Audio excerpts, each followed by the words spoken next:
హల్లెలూయా. ప్రభునందు ప్రియులైనటువంటి ఎలోహిం టీవీ ప్రేక్షకులందరికీ కూడా ఈ సమయంలో నా హృదయపూర్వకమైనటువంటి వందనాలు చెల్లిస్తూ ఉన్నాను.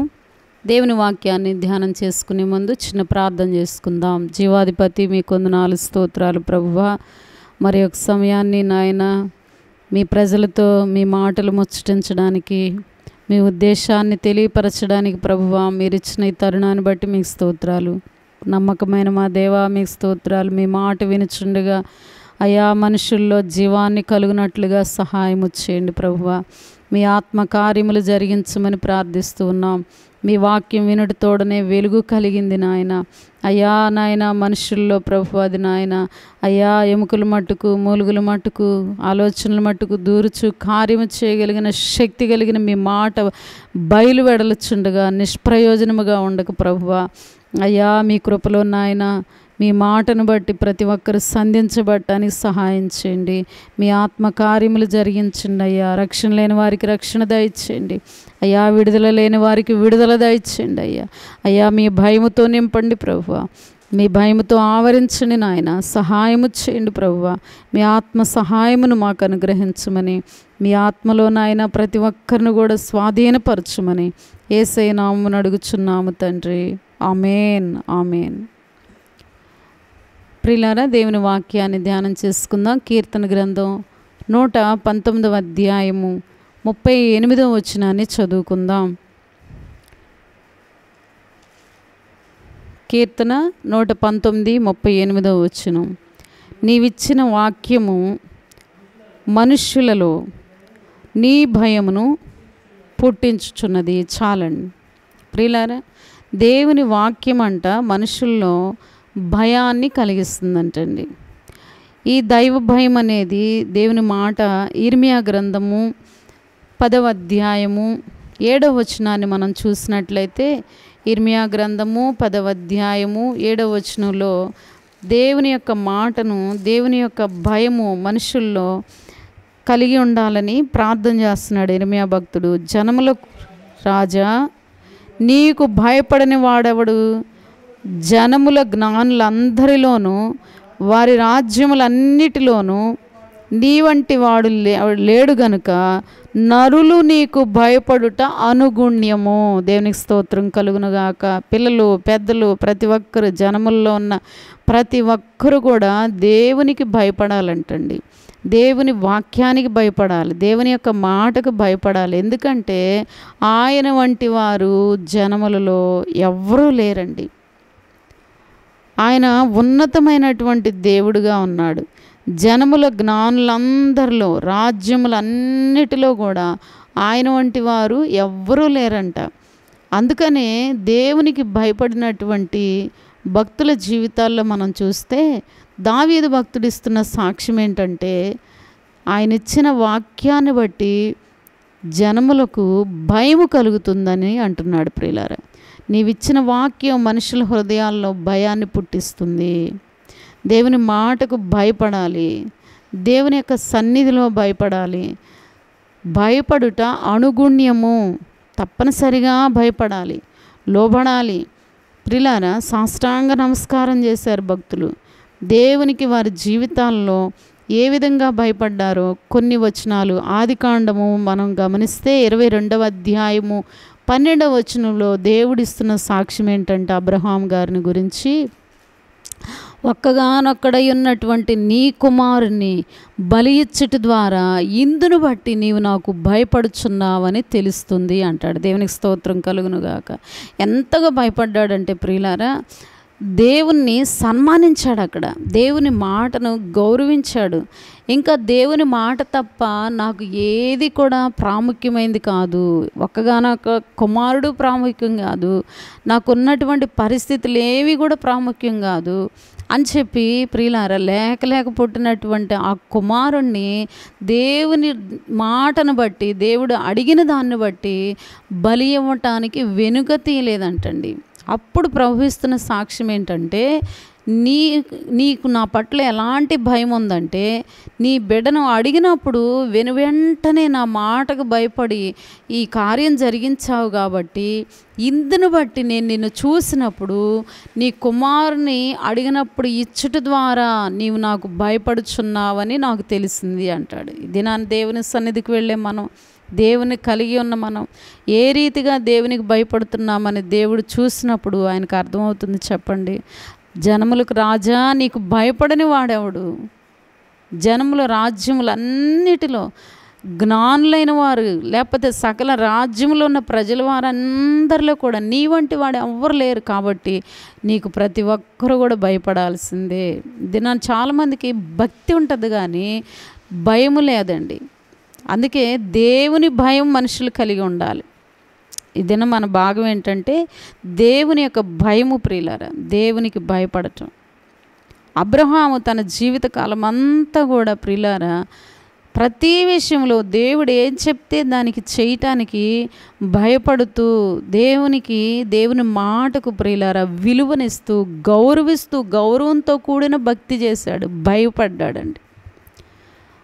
అందును బట్టి దేవుడిచ్చిన సాక్ష్యాన్ని మనం గమనిస్తే దేవునికి ఎంత భయపడ్డాడంటే లేక 100 సంవత్సరాలకు పుట్టిన కుమారుని ఇచ్చేయమంటే ఇచ్చేశాడు.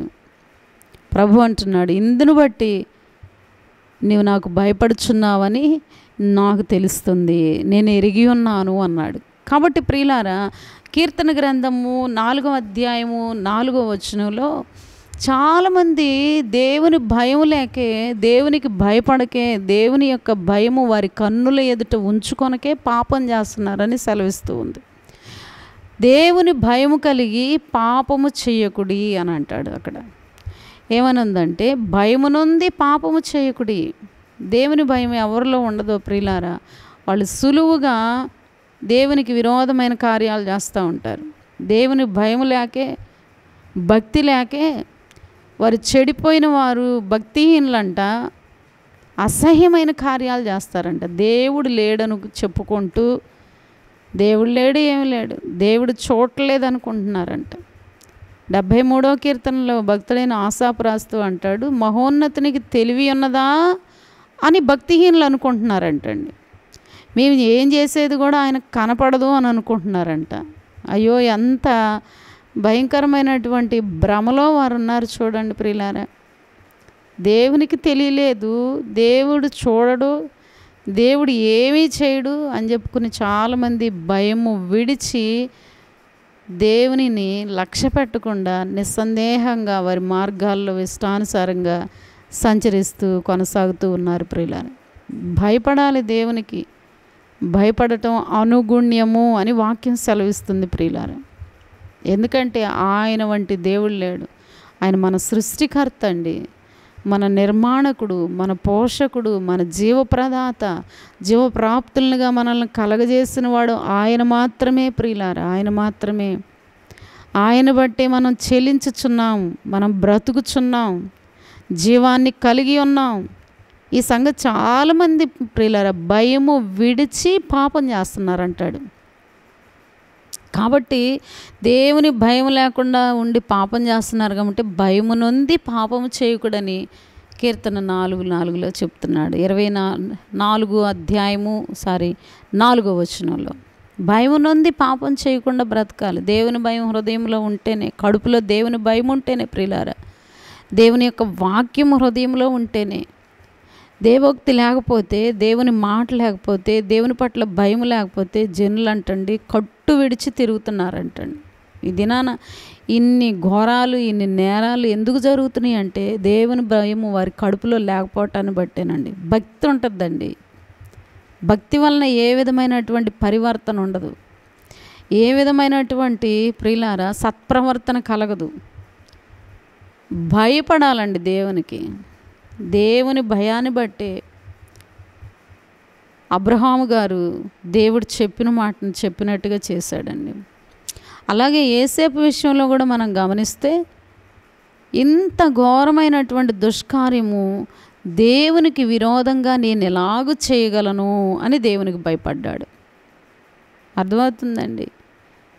ముఖ్యంగా యవ్వన బిడ్డలు ఏ స్థలంలో ఉన్నా, ఎక్కడున్నా, ఒంటరిగా ఉన్నా, తల్లిదండ్రులకు దూరంగా ఉన్నా, దేశం కానీ దేశంలో ఉన్న ప్రియులారా, వారు ఎక్కడున్నా కానీ దేవుని భయం వారి కడుపులో ఉంటే, ఇక్కడ మనం చూస్తే తల్లిదండ్రులకి దూరంగా ఉన్నాడు, తన సహోదరులకి దూరంగా అమ్మివేయబడినటువంటి ఒక బానిసగా యేసేపు ఐగుప్తు దేశానికి వచ్చేసాడు.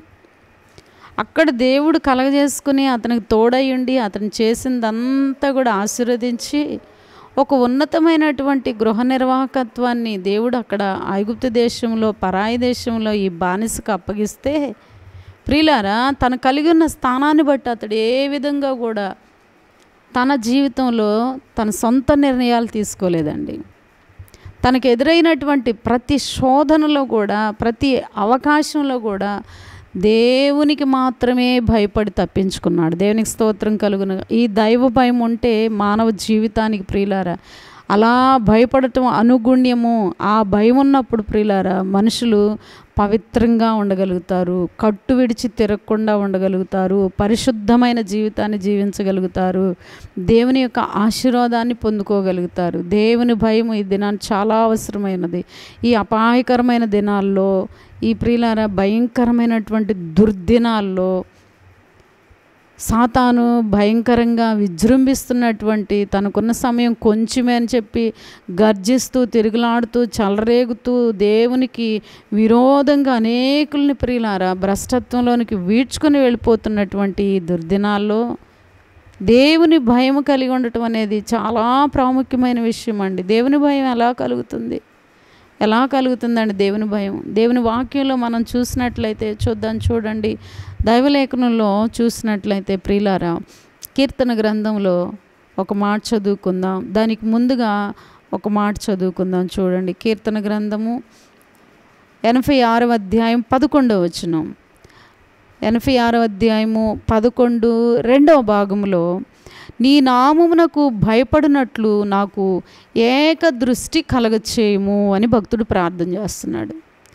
దేవుని నామానికి భయపడినట్లుగా, దేవుని యొక్క మాటకు, ఆయన వాక్యంలో ఏమైతే సెలవిస్తూ ఉన్నారో ఆ మాటకు భయపడినట్లుగా నాకు ఏకదృష్టి కలగజేయమని ప్రార్థన చేస్తూ ఉన్నాడు.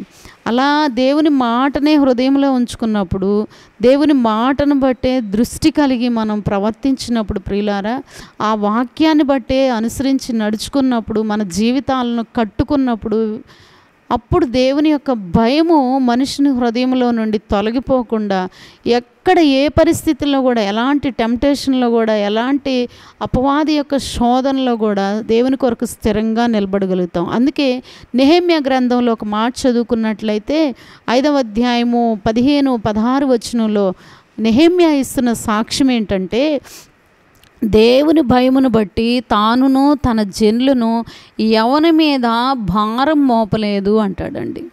ప్రియులారా, ఈ సాక్ష్యాన్ని, ఈ మాటలను మనం జ్ఞాపకం చేసుకుంటే, నెహెమ్యా కంటే ముందున్నటువంటి అధికారుల యొక్క చుట్టాలు కూడా ప్రియులారా లంచగొండులుగా ఉండి ప్రజల మీద విపరీతమైనటువంటి భారాలను మోపి వారి దగ్గర ఎన్నో రకాలైనటువంటి ప్రియులారా ఆ లంచాలను వసూలు చేసేవాళ్ళు అంటండి.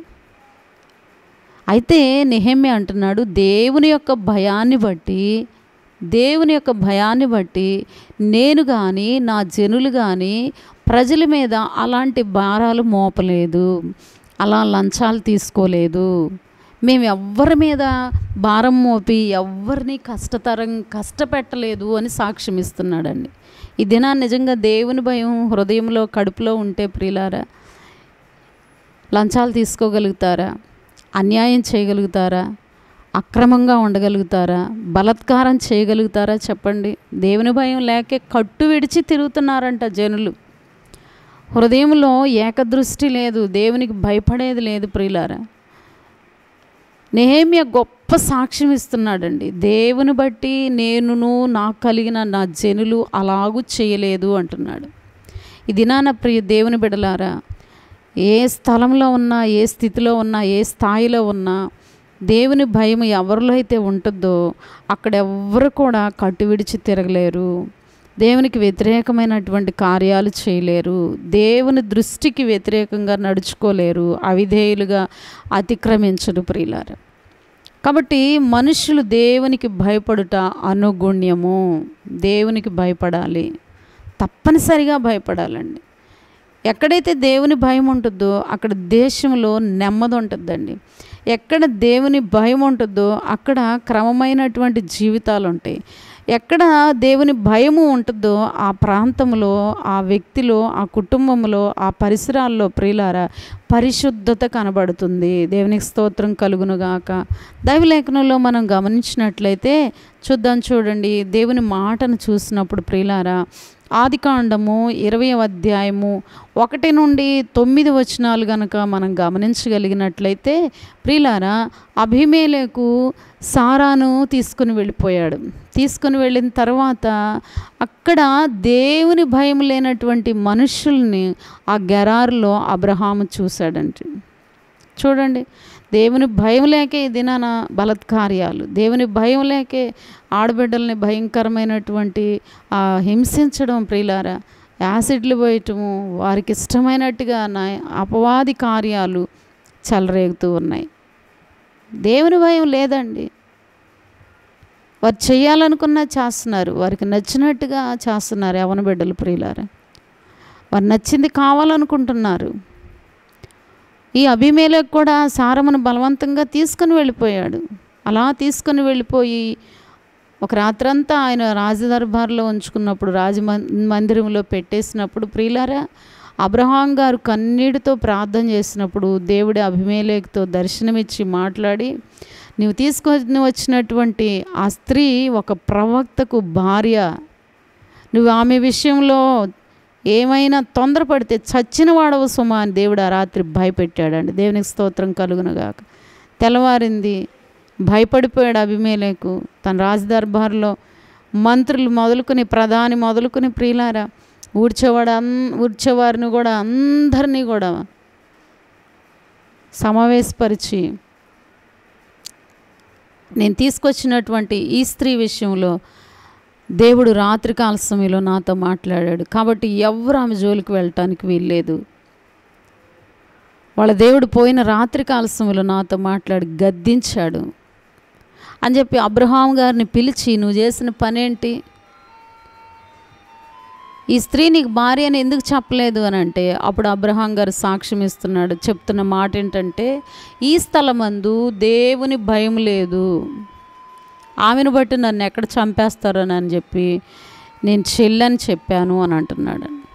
కాబట్టి ప్రియులారా దేవుని భయం లేని స్థలాల్లో, దేవుని భయం లేనటువంటి మనుషుల మధ్యలో ఈ దినాన్ని నువ్వు ఉంటున్నప్పటికీ కూడా దేవుని వాక్యం సెలవిస్తుంది, సాతాను సింహాసనం ఉన్న స్థలముల్లో కాపురం ఉన్నప్పటికీ కూడా నీవు నా వాక్యమును నమ్మకంగా గైకొని నాకు భయపడ్డావు అంటాడు. దేవునికి స్తోత్రం కలుగునుగాక. ప్రియులారా ఈ దినాన మనుషులకు దేవుని భయం చాలా అవసరమైనదండి. నమ్మకంగా ఆయన మాట విన్నప్పుడు నీకు కష్టాలు రావచ్చు, శోధనలు రావచ్చు, ఇరుకులు రావచ్చు, ఇబ్బందులు రావచ్చు, అయినప్పటికీ కూడా ఎవరు దేవునికి భయపడతారో వారి మీద దేవుని యొక్క కనికరం ఉంటుందంటండి. చూడండి దైవలేఖనంలో చూసినట్లయితే, దేవుని వాక్యాన్ని మనం గమనించినట్లయితే ప్రియులారా చూడండి, లోకాసువార్త 1వ అధ్యాయము 50వ వచనంలో, ఆయనకు భయపడు వారి మీద ఆయన కనికరం ఉండును. దేవునికి స్తోత్రం కలుగునుగాక. ఎవరైతే భయపడి లోబడతారో వారు మాత్రం దేవుని యొక్క కనికరాన్ని పొందుకుంటారంటండి, కనికరాన్ని పొందుకుంటారు. ఈ దినాన ప్రతి విషయంలో కూడా మన జీవితంలో ప్రవర్తన అంతటి మీద దేవుని అధికారానికి ఒప్పుకుని ఆయనకు భయపడినప్పుడు ఆయన కనికరం అంట మన త్రోవల మీద ఉంటుందంట, మన మార్గాల మీద ఉంటుందంట, సరళం చేస్తుందంట. ఇంకా దేవుని వాక్యం ఏం చెప్తుందంటే, అప్పుడు నీ దేహానికి ఆరోగ్యం కలుగుతుంది, నీ ఎముకలకు సత్తువు కలుగుతుంది అంటాడు. ప్రియులారా దేవుని భయం అనేది ప్రవర్తనలోనికి తీసుకోవాలి, మన జీవిత విధానాల్లోకి మనం ప్రియులారా అన్వయించుకోవాలి. ఆ వాక్యాన్ని అన్వయించుకుని దేవుని మాట ఇలా సెలవిస్తుంది కాబట్టి ఈ విధంగా నేను దేవునికి భయపడాలి, దేవుడు చెప్పినట్లు చేయాలని ఎవరైతే తీర్మానం చేసుకుంటారో వారి కనికరం పొందుకుంటారంట. ఇంకా దేవుని వాక్యంలో మనం గమనించినట్లయితే ప్రియులారా చూడండి దైవలేఖనంలో యెషయా గ్రంథము 33వ అధ్యాయము 6వ వచనం చూసినట్లయితే యెహోవా భయము వారికి ఐశ్వర్యము. దేవునికి స్తోత్రం కలుగునుగాక. దేవుని యొక్క భయము మనుషులకు ఐశ్వర్యం అంటండి. ఎవరైతే దేవునికి భయపడతారో, ఎవరైతే దేవుని యొక్క మాటను సన్మానిస్తూ గౌరవిస్తూ దేవుని యొక్క చిత్తాన్ని వారి జీవితాల్లో సంపూర్ణంగా చేయటానికి భయపడుతూ జీవితకాలం అంతా నమ్మకంగా నడుచుకుంటారో వారికి ఐశ్వర్యాన్ని ఇస్తానంటున్నాడండి. ఇహలోక సంబంధమైన ఐశ్వర్యమే కాదండి, ఇహలోక సంబంధమైనటువంటి ఆశీర్వాదమే కాదు, కానీ దేవుని యొక్క భయము ప్రియులారా ఆత్మీయ జీవితాలకు ఐశ్వర్యంతో సమానం అండి. అందుకే అంటాడు, విశ్వాస విషయంలో మీరు భాగ్యవంతులు అంటాడండి. ఎవరైతే దేవునికి భయపడతారో అట్టి వారి జీవితాలను దేవుడు చూసినప్పుడు వారిని ఐశ్వర్యవంతులుగా చూస్తున్నాడండి. ప్రకటన గ్రంథం 3వ అధ్యాయంలో కూడా దేవుని వాక్యం ఏం సెలవిస్తుందో అంటే, నీవు దేవునికి భయపడకుండా చల్లగా లేకుండా వెచ్చగా లేకుండా నులివెచ్చగా ఉన్నావు కాబట్టి నిన్ను చూసినప్పుడు నాకు ఎట్లా ఉన్నావు అంటే, నీవు దిక్కుమాలినవాడు, నేను ధన సమృద్ధిని చేసుకుంటున్నాను అన్నావు కానీ నీవు దరిద్రుడు అన్నాడండి. కాబట్టి దేవుని భయం లేని వారి జీవితాలు ప్రభువు చూసినప్పుడు వారి జీవితాలు దరిద్రతతో ఉన్నాయి అంటున్నాడండి. ఎవరైతే భయపడతారో లోపడతారో ఆత్మీయంగాను శారీరకంగాను దేవుడు వారిని ఐశ్వర్యవంతులుగా చూస్తూ ఉన్నాడు. దైవలేఖనంలో మనం దేవుని యొక్క భయాన్ని బట్టి నడుచుకుంటాన్ని బట్టి దేవుని మాట చూసినట్లయితే చూడండి. దైవలేఖనంలో ప్రియులారా దేవుని మాటను మనం గమనించినట్లయితే ఇర్మియా గ్రంథంలో 32వ అధ్యాయంలో 39-40 వచనంలో కూడా భయపడినట్లు నీవు నాకు ఏక హృదయాన్ని దయచేయము అంటాడు. ఇక్కడ ఇర్మియా కూడా అలాంటి ప్రార్థనే, దావీదు గారు చేసినటువంటి ప్రార్థనే. నేను నీకు భయపడినట్లుగా నాకు ఏక హృదయాన్ని దయచేయండి, పూర్ణ హృదయాన్ని దయచేయండి అంటాడు. దేవుని యందు భయభక్తులు కలిగి ఉండటమే జ్ఞానానికి కూడా మూలమని దేవుని వాక్యం సెలవిస్తుంది. భయపడాలండి, కంపల్సరిగా దేవునికి భయపడిన వారి జీవితాలనే దేవుడు ఉన్నతంగా జ్ఞానంతో నింపటమే కాదు, ఐశ్వర్యంతో నింపటమే కాదు, భక్తులు ఎవరైతే దేవుని ఆశ్రయించి వారి జీవితాల్లో దేవునికి భయపడి దేవుని యొక్క చిత్తాన్ని చేయడానికి వారు ఇష్టపడుతూ వచ్చారో వారి బ్రతుకుల్లో గొప్ప కార్యాలు చేశాడండి.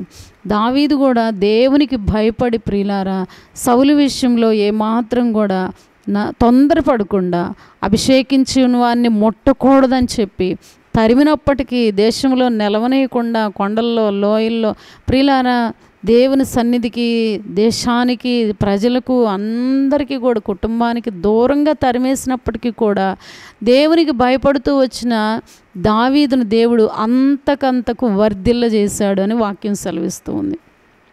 సౌలు అంతకంతకు నీరసించిపోయాడంటండి. దావీదు పోయిన చోటెల్లా కూడా దేవుడు విజయాన్ని దయచేశాడని దేవుని వాక్యం సెలవిస్తుంది. కాబట్టి అన్నిటికంటే ప్రాముఖ్యంగా ఏంటంటే దేవుని మాటకు భయపడాలి. సంపూర్ణంగా మన పూర్ణ హృదయంతో పూర్ణాత్మతో దేవుని